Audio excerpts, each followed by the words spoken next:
Pak, untuk pertanyaan yang pertama yaitu dengan estimasi waktu yang telah ditetapkan ketika Bapak melakukan pembelajaran baik di lapangan maupun di kelas yang dituntut harus efektif dan efisien, bagaimana cara Bapak agar materi tersebut dapat tersampaikan dengan baik kepada siswa-siswi Bapak? Masalah waktu jadi seperti ini. Biasanya kalau saya ngajar itu yang pertama itu membuat kesepakatan dengan siswa atau kelas yang mau diajar, jadi biar waktunya tidak banyak terbuang, terutama kalau praktek itu waktu ganti itu mesti saya batasi sekitar 5-10 menit. Jadi nanti ada semacam hukuman atau punishment untuk anak-anak yang terlambat biar nanti tidak mengulang, biar waktunya tidak habis untuk menunggu ganti. Kalau di kelas saya kira waktunya cukup untuk teori karena kita waktu praktek itu sambil memberikan teori-teori juga, jadi kita bisa mengulang. Pertanyaan selanjutnya, bagaimana cara Bapak untuk meningkatkan dan mengembangkan keterampilan motorik yang baik dan sesuai dengan pembelajaran pendidikan jasmani dengan lingkungan dan siswa yang heterogen?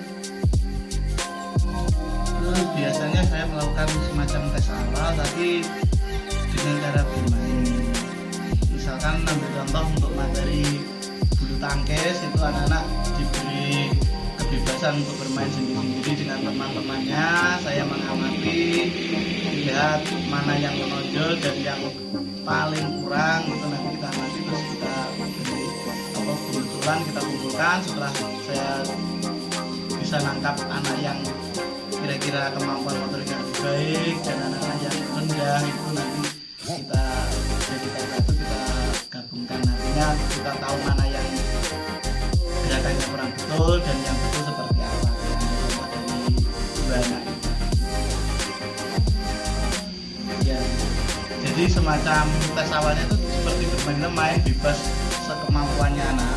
Jadi misalkan main tidak main game, cuma kita beri kok raket, anak-anak biar main sebisanya dulu, misalkan sebisanya untuk backhand atau forehand, itu sebisanya anak.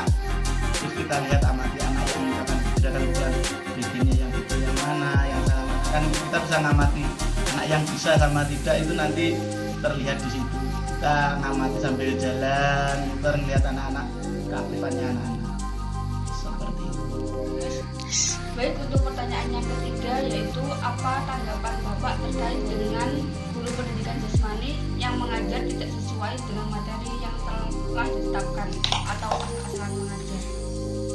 Itu ada dua versi menurut saya. Yang pertama itu tergantung situasi, atau yang pertama gurunya. Kalau misalkan gurunya memang yang malas, itu sebagai guru penjas saya merasa prihatin dan kecewa karena membuat nama guru penjas menjadi jelek, menjadi cap yang buruk. Jadi saya sendiri selaku guru penjas berusaha sebaik mungkin untuk mengajar dengan baik sesuai dengan aturan, materi bisa tersampaikan ke anak-anak dan anak-anak bisa senang waktu pembelajaran penjas. Tapi kadang yang menjadi beban itu dari sekolah, itu ada tugas-tugas tambahan lain atau tugas administrasi guru yang terlalu banyak, itu yang membebankan, jadi tidak bisa fokus untuk mengajar dengan baik. Itu juga menjadi salah satu kendala. Jadi kalau alasannya mungkin guru atau bapak ibu gurunya yang malas, itu saya kurang tidak setuju. Tapi kalau mungkin terlalu banyak beban, itu memang seperti itu kondisi di sekolah. Itu kadang banyak bapak ibu guru PJOK itu dibebani tugas tambahan yang lebih dari guru yang lain. Contohnya ya sebagai penegak tata tertib di sekolah, itu rata-rata setiap sekolah itu guru penjas yang dipakai atau guru PJOK. Dan belum lagi tugas tambahan yang lain. Jadi untuk mengatasi anak-anak yang nakal itu rata-rata mesti guru penjas yang dipakai. Sementara itu Baik, untuk pertanyaan yang keempat, jika dalam sebuah pembelajaran pendidikan jasmani terdapat beberapa siswa yang bandel dan tidak memperhatikan, bagaimana cara Bapak membuat siswa tersebut agar tertarik dan memperhatikan materi yang sedang Bapak jelaskan?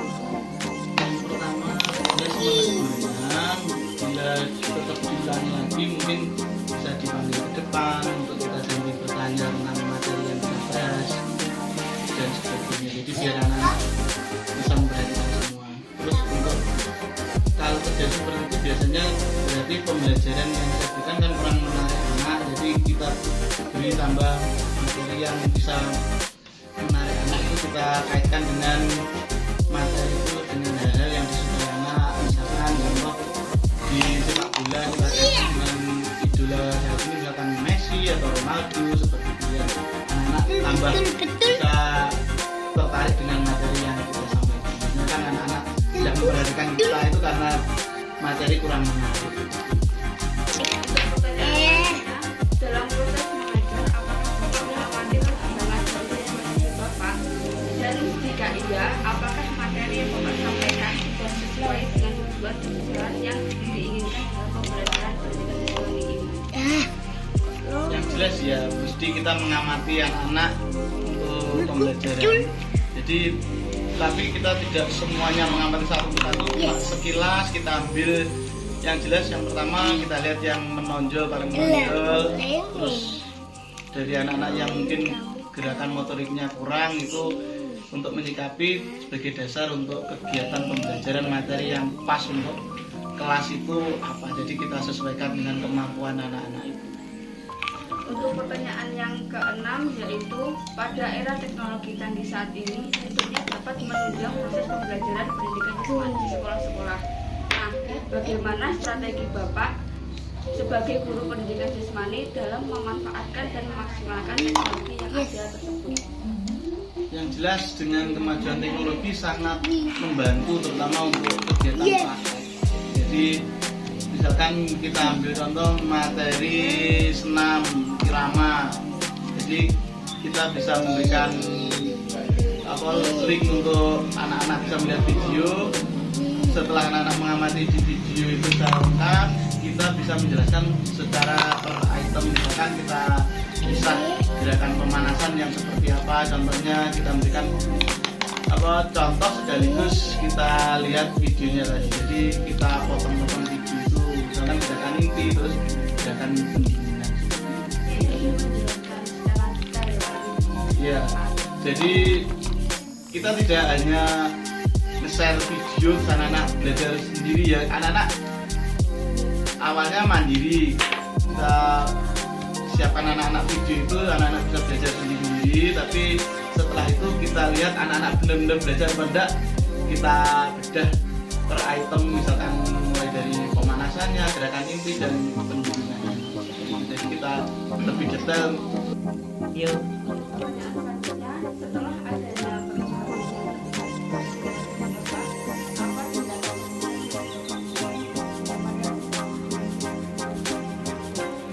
Misalkan mula-mula anak bisa materi sepak bola dribble, awalnya anak-anak tidak bisa melakukan dribble dengan baik.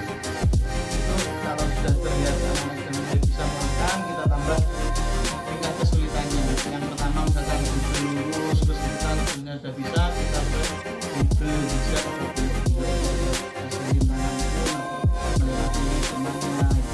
jadi semakin bisa kita tambah tingkat kesulitannya. Jadi biar anak-anak benar-benar tahu. pertanyaan yang terakhir, bagaimana cara Bapak mengajar dan aman bagi siswa?